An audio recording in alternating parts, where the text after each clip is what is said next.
नमस्कार साथियों, योग दिवस की ढेर सारी बधाई और शुभकामनाएं।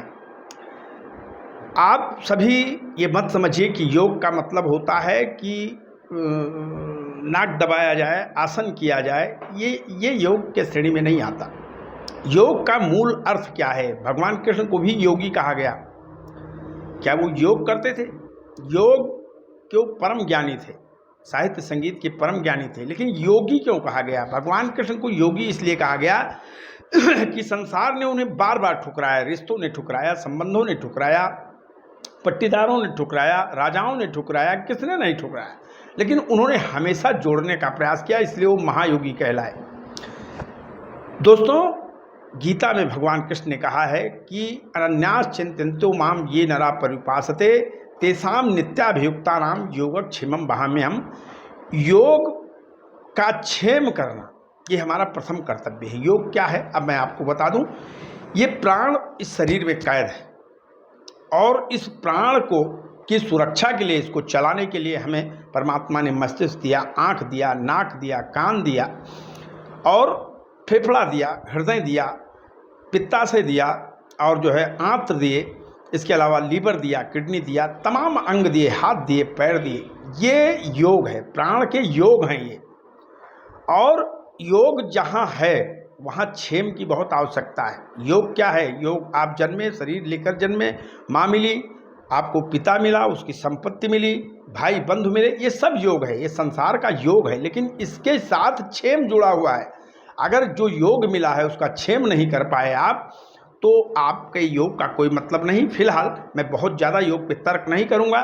आज शारीरिक योग की बात हो रही है, केवल शारीरिक योग किया जा रहा है और तमाम फोटो आ गए हैं यूट्यूब पे और क्या कहते हैं व्हाट्सएप पे,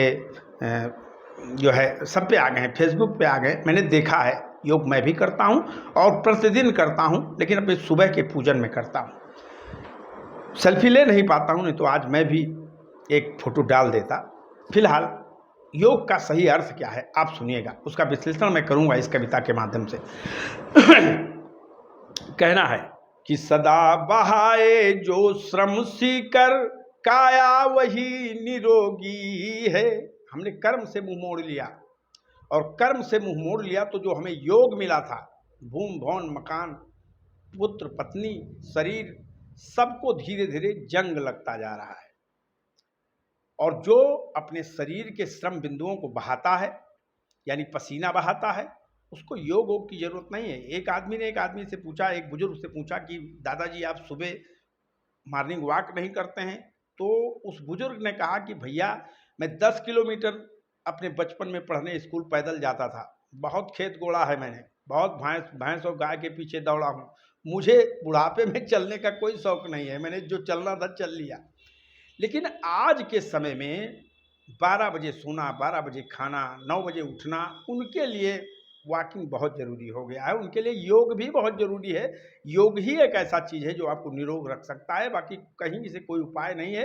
एक दिन एक डॉक्टर और दवा भी फेल हो जाएंगे। इसलिए कहना है कि सदा बहाए जो श्रम सीकर काया वही निरोगी है। ओहो आलस से भरा जिस जीवन में वो काया रोगी है। और खाने पीने सोने को ही जाने वो तन भोगी है। चाहे जितना योग करें, जो केवल पेट भर खाना जानते हैं, पेट भर सोना जानते हैं और पेट भर पहनना जानते हैं, वो चाहे जितना योग करें कोई फायदा नहीं होने वाला है साथियों। एक दिन योग करने से कुछ नहीं होगा। योग को जीवन में आत्मसात करना पड़ेगा आपको। खाने पीने सोने को ही जाने वो तन भोगी है और दूजे को दे राय अनुसरण करे न खुद वो ढोंगी है। दूसरे को बताएंगे ये करो, वो करो, ऐसे करो, वैसे करो, अपना कुछ नहीं करते हैं। तो ऐसे ढोंगी लोग संसार में बहुत पड़े हुए हैं साथियों। बुरा मत मानिएगा, मैं किसी को कह नहीं रहा हूँ। फिलहाल आज सनातन धर्म का प्रचार हो रहा है, योग का प्रचार हो रहा है, ये बहुत अच्छी बात है। तो मन और वचन कर्म से सक्रिय समदम तप सत निर्वाहे। योगी कौन है?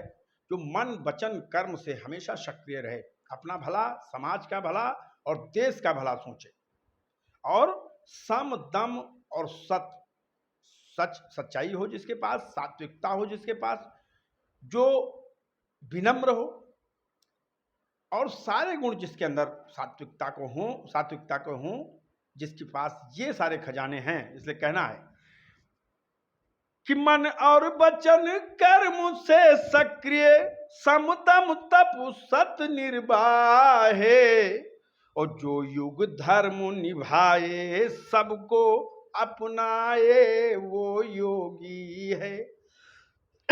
जो युग धर्म निभाए सबको अपनाए वो योगी है, अपनाए वो योगी है। योग का अर्थ सिर्फ और सिर्फ होता है जोड़। आप अपने देश को जोड़िए, परिवार को जोड़िए, समाज को जोड़िए, राष्ट्र को जोड़िए, और इन अंगों को जो शरीर को प्राप्त हुए हैं, इनको एक दूसरे से संवेदनशीलता के साथ जोड़े रखने का प्रयास करिए। एक दूसरे की जब इनकी मजबूत पकड़ होगी तो आपका शरीर बलिष्ठ होगा, आप सतायु होंगे, और आप निरंतर अच्छा सोचेंगे, अच्छा करेंगे तो बहुत अच्छा रहेगा।